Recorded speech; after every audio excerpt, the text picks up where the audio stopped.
சமத்துவத்திற்கான குரல் கலையருவி சமூக ஊடக தொலைக்காட்சி.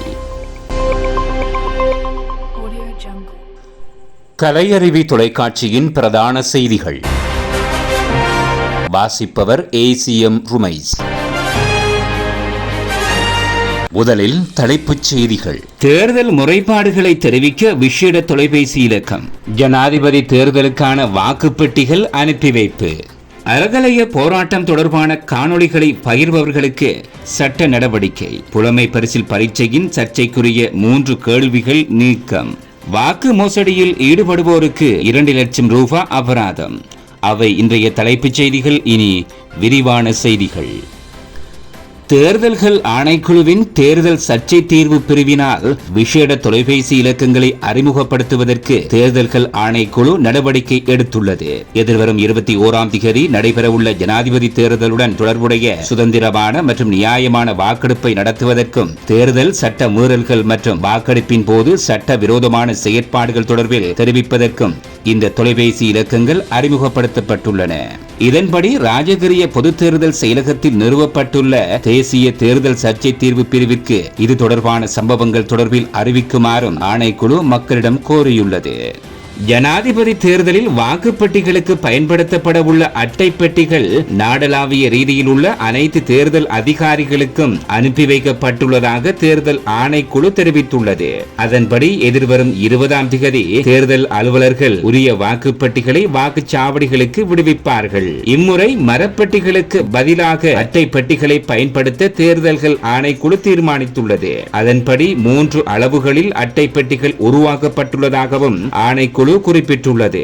தேர்தல் பணிகளில் பங்கேற்கும் அதிகாரிகளுக்கு அதற்கான ஏற்பாடுகளை தயார் செய்து குறிப்பிட்ட நாளில் பணிகள் நடைபெறும் இடங்களுக்கு செல்லுமாறு தேர்தல் ஆணைக்குழு அறிவுறுத்தியுள்ளது.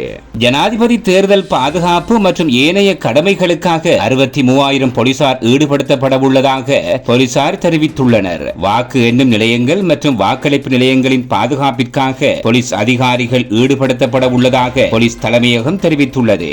இதேவேளை பொருளாதார நிலையங்களின் பாதுகாப்பிற்காக இராணுவம் ஈடுபடுத்தப்பட உள்ளதாகவும் போலீசார் அறிவித்துள்ளனர். போலீசாருக்கு உதவியாக 10,000 சிவில் பாதுகாப்பு படையினர் ஈடுபடுத்தப்பட உள்ளனர். மேலும் நடமாடும் பயணங்களுக்கு போலீஸ் விசேட அதிரடிப்படையினர் நியமிக்கப்பட உள்ளதாக தெரிவிக்கப்படுகின்றது.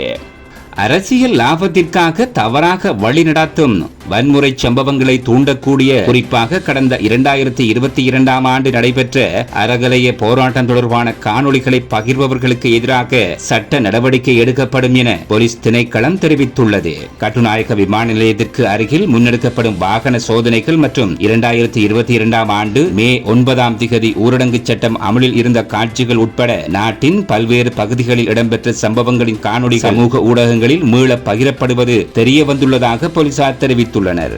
கடந்த கால நிகழ்வுகளை கொண்ட குறித்த காணொளிகள் தற்போது நடைபெறுவது போன்று தவறாக சித்தரித்து பொதுமக்களை தவறாக வழிநடத்தி சட்டம் ஒழுங்கை சீர்குலைக்கும் வகையில் இருப்பதாக போலீசார் தெரிவித்துள்ளனர். இதுபோன்ற பிழையான காணொளிகளை சமூக ஊடகங்களில் பகிர்வதை தவிர்க்குமாறு பொதுமக்களை வலியுறுத்தியுள்ளனர். அத்தோடு தேசிய பாதுகாப்புக்கு அச்சுறுத்தல் ஏற்படுத்தும் வகையில் பிழையான தகவல்களை பகிர்பவர்களுக்கு எதிராக சட்ட நடவடிக்கை எடுக்கப்படும் என போலீசார் தெரிவித்துள்ளனர்.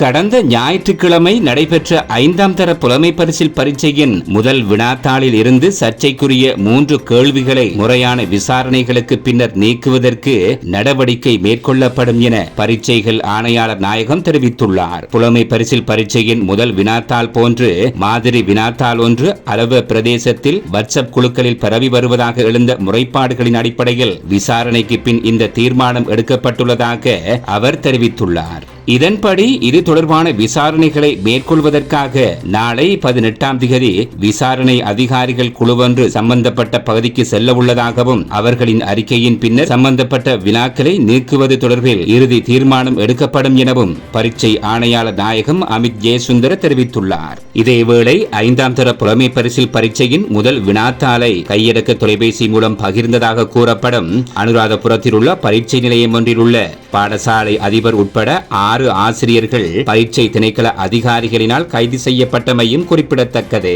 நடைபெற இருக்கின்ற ஜனாதிபதி தேர்தலில் வாக்கு மோசடியில் ஈடுபடுவோருக்கு விதிக்கப்படும் அபராத தொகை 2 லட்சம் ரூபாய் வரை அதிகரிக்கப்பட்டுள்ளது. 2023 ஆண்டின் 23ஆம் இலக்க தேர்தல் விசேட ஏற்பாடுகள் சட்டத்திற்கு அமைவாக அபராத தொகை அதிகரிக்கப்பட்டுள்ளது.